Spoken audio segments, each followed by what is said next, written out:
less, and they're going to be less likely at long range. Their range was hit very minimally. I'm actually noticing a longer range in PvP. I haven't tried it in PvE yet, but that amount of damage increase is just absolutely insane. Damage fall off starts sooner, so basically the further away they are, that's your fall off. However, with the amount of shotguns that have shot package, which keeps your group close together, if you're aiming at someone's head, you're going to get an automatic kill every time anyways, and most shotguns are only used for close quarter combat, so don't count too much on that being such a huge thing. Reduce starting ammunition in PvP. A lot of people are going to complain about that because people like using shotguns in PvP. I'm not going to lie, I kind of enjoy it now. My opinion about it has changed a little bit, but that's simply because I'm only doing it for the Destiny Grimoire. I don't get anything out of PvP, and when I do, it's usually a blue, like this, or I think I just assembled it, the other one, or this. Like, I got this from PvP, and it's horrible. But moving on, activities. This is a thing that's going to piss people off a lot, especially if you like soloing the weekly heroic strikes. You are going to be pissed because weekly heroic strike is now a match-made activity. There is no more soloing. So get ready to have a whole bunch of weekly heroic strikes on level 30 with people AFKing and not doing a goddamn thing to help you. It's going to be just like a rock strike, believe me when I tell you that. And speaking of rock strikes, strikes will be less likely to repeat in matchmaking rotations for full fire teams. So if you're going into strikes with a group of your buddies, your chances of getting stuck in the same strike over and over again are a lot less. However, that's only if you have a full fire team and all of the people stay. If you don't, you have the ability to still get sent into the same strike over and over again based on RNG. Yes, RNGesus even has a hand in that. Next up, PvP. General fixes. Players will now unlock all playlists, Control, Clash, Rumble, and Skirmish simultaneously when unlocking the Crucible. I guess that's okay, but if you're just starting to this game and you've never done PvP before, it's not going to matter. Added a new notification when Crucible modes unlock. So basically you're going to get a nice little notification that's going to pop up and tell you, hey, dumbass, you can play Crucible now. Crucible maps will be less likely to repeat in matchmaking rotations for full fire teams. Basically, another thing, you have to go in with an entire group of people. For 6 people, you have to stay in that same lobby. And if you're against a group of people that are either lag switching or, and yes, that is a thing in Destiny, believe it or not, it is, or I don't know, the other team is just way above your skill level, and you don't want to be in that thing anymore, but you want to back out. But you know that if you back out, you might get that same map you just got wrecked on, and no one wants to go in that. That's a mental thing. Let's keep going on this. Guardians no longer drop heavy ammunition when killed in PvP. This is going to make some of you out there absolutely livid, that now PvP is going to be, oh, well, I killed this guy, he had heavy, why am I not getting heavy? I can kind of understand why they did this. It can turn an entire game into a one-sided ass whooping, and no one needs that. Examples are an Iron Banner. You got one team, they all have Deviant Gravity A. You just picked up your rockets, and they kill you from basically across the map with it. And they run over and they pick up your heavy ammo. It's not right. So I can understand why they did that. And I know people are going to complain about it, but that's probably something that's never going to get changed back. Guardians now drop much less special ammo when killed. Honestly, I haven't really noticed that much of a difference. Generally, I still go up to almost, full special ammo. So I'm not really too chuffed about that. Special ammo packs are all over the map, and they're constantly respawning, so that's not a big deal. Completed matches will now award gear with the proper power level. See that is the same thing. It's horseshit because it's all based on RNG. The second you go into a game, it already knows what it's going to give you for RNG. So them saying, oh, well, you'll get a gear awarded for the correct level now, but that doesn't mean anything. You're still going to get blues because everything from level 20 and up, legendary and exotic, If you got a level 20 blue, guess what? You're getting for your level. You're not getting anything that's going to reflect what level you actually are.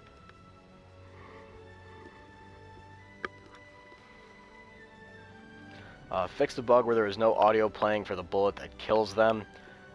Once again, I think that's just a small thing that no one really gives half a shit about, so I don't see the problem with that. For Iron Banner, it's something they fixed. Now the smaller maps will be in rotation, so it won't be the same 3 fucking maps in Iron Banner, which is going to be a little bit good. Adds a little bit of variation, but once again, the chances of getting the same map over and over again are still there, unless you're going in with a full fire team.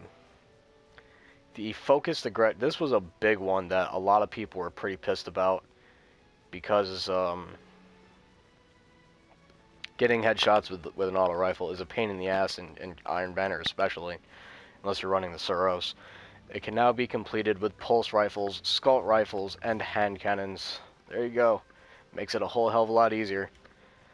Items. Fixed an issue in which Xur did not carry exotic engrams in inventory on certain dates. Once again, something no one gives half of a shit about, Destiny. Bungie, fix the RNG system first. Make everything even with a good chance of dropping. Because I'm telling you, No Land Beyond 3 out of 6 weeks is horseshit. And you know it. We know it. We voiced our opinions, and you don't give a shit about it. Crota's End completion emblem will now be sent to the postmaster when player inventory is full. I can understand that. A lot of people like to run it. Like you said, I have it equipped on this character, but it's more or less just a placeholder. I don't really care that much about the emblem because I have got enough of them. These are the only ones I really use, and I don't know why I still have Jade Rabbit. I think it's because I got it out of a chest when I was like level 12, but all in all, on that level, it doesn't really matter. Let's see. Ammunition consumables will now work when player inventory is full. So if you're trying to pop a heavy send in the Nightfall, for example, but you had a full inventory of consumable items, it didn't activate. So I guess they fixed that, which is good. So now you can have a full inventory. Or if you're like me, you pretty much have a full inventory of heavy, and you don't want to, you know, if you're just using it, you have to waste 20 in order to use 1. So I can see where they came from with that. That's actually pretty good. Prevented issues that prevented fixed issues that prevented qualifying players who had deleted their characters from claiming the Tumbler Sparrow from Tess Everest in the tower. I guess that means now you can go ahead and pick that back. You can go and buy that once again. But there's so many speeders out there now, and you know I'm rocking the Crota's End speeder on almost all my characters. Let's see, user interface. Character inventory screen now displays faction reputation and weekly mark counters. This is something that I just can't see unless you're really big on leveling up all the factions. I just cannot see doing it, honestly. Yeah, it's right here. Like, this is what I was talking about. You can see your Vanguard marks, your Crucible marks, and honestly, when you go out, you can see those anyways. It's not that big of a problem. Like, adding this was kind of overdone. But, I mean, it is nice to go ahead and see, you know, where you're standing with each one of them. Like, let's say you hit, like, level 10 with Future War Cult and you want to level up something else. Now you can look at which one is going to be closest. But at the same time, I generally don't care about those. I mean, they're good for packages and stuff because they're easy to level up early on. But outside of that, I just don't see the point. They're giving us these little things to try and be like, oh, yeah, we listened. This is what you want. I cannot remember reading once that people were like, you should let us see what our factions are, because honestly, I don't think anyone gives a shit that much about it. Because, let's face it, most of everything you get from them are useless anyway, and I cannot count the amount of fucking the cullings and shit that I've fucking disassembled in every package I've gotten, so that's kind of horseshit. Players in public spaces will no longer see voice notifications when a player in a match-made fire team enter. I don't really think that was such a big deal, honestly. I don't think that was something people were up in arms about. You know, I don't think that was such a big deal, honestly. Players will now see improved notifications when teammates join and depart team and fire team chat channels. Once again, I don't think that matters. I don't think it should matter. I don't think it should ever matter. you know, I don't think there's players that are up in arms because they can't see when people join and leave the fire team. Combined arms grimoire cards will now unlock when completing a clash or control game.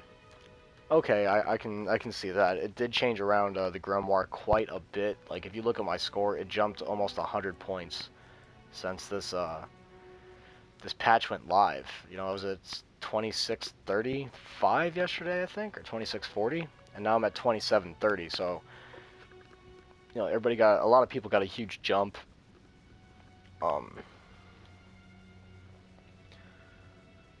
Guardian abilities card will be granted when a player enters orbit. I'm pretty sure everybody has that anyways.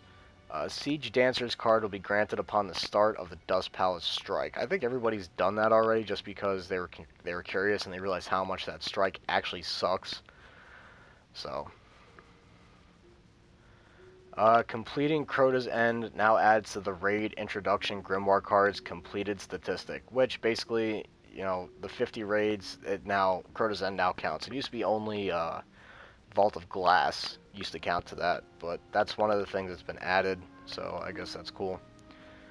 Your Ute, Siege of the Warmind cards will now unlock appropriately. Then a bunch of cards that, you know, didn't have scores that they added scores for. Omnigul, your Ute, Crota, the Awakening of Will Crota, Crota's End, Ascendant Sword, Pantheon, Skyshock, the Cauldron, Might of Crota, Ghost Fragment, Rasputin, Rasputin 2, and Hive number 4.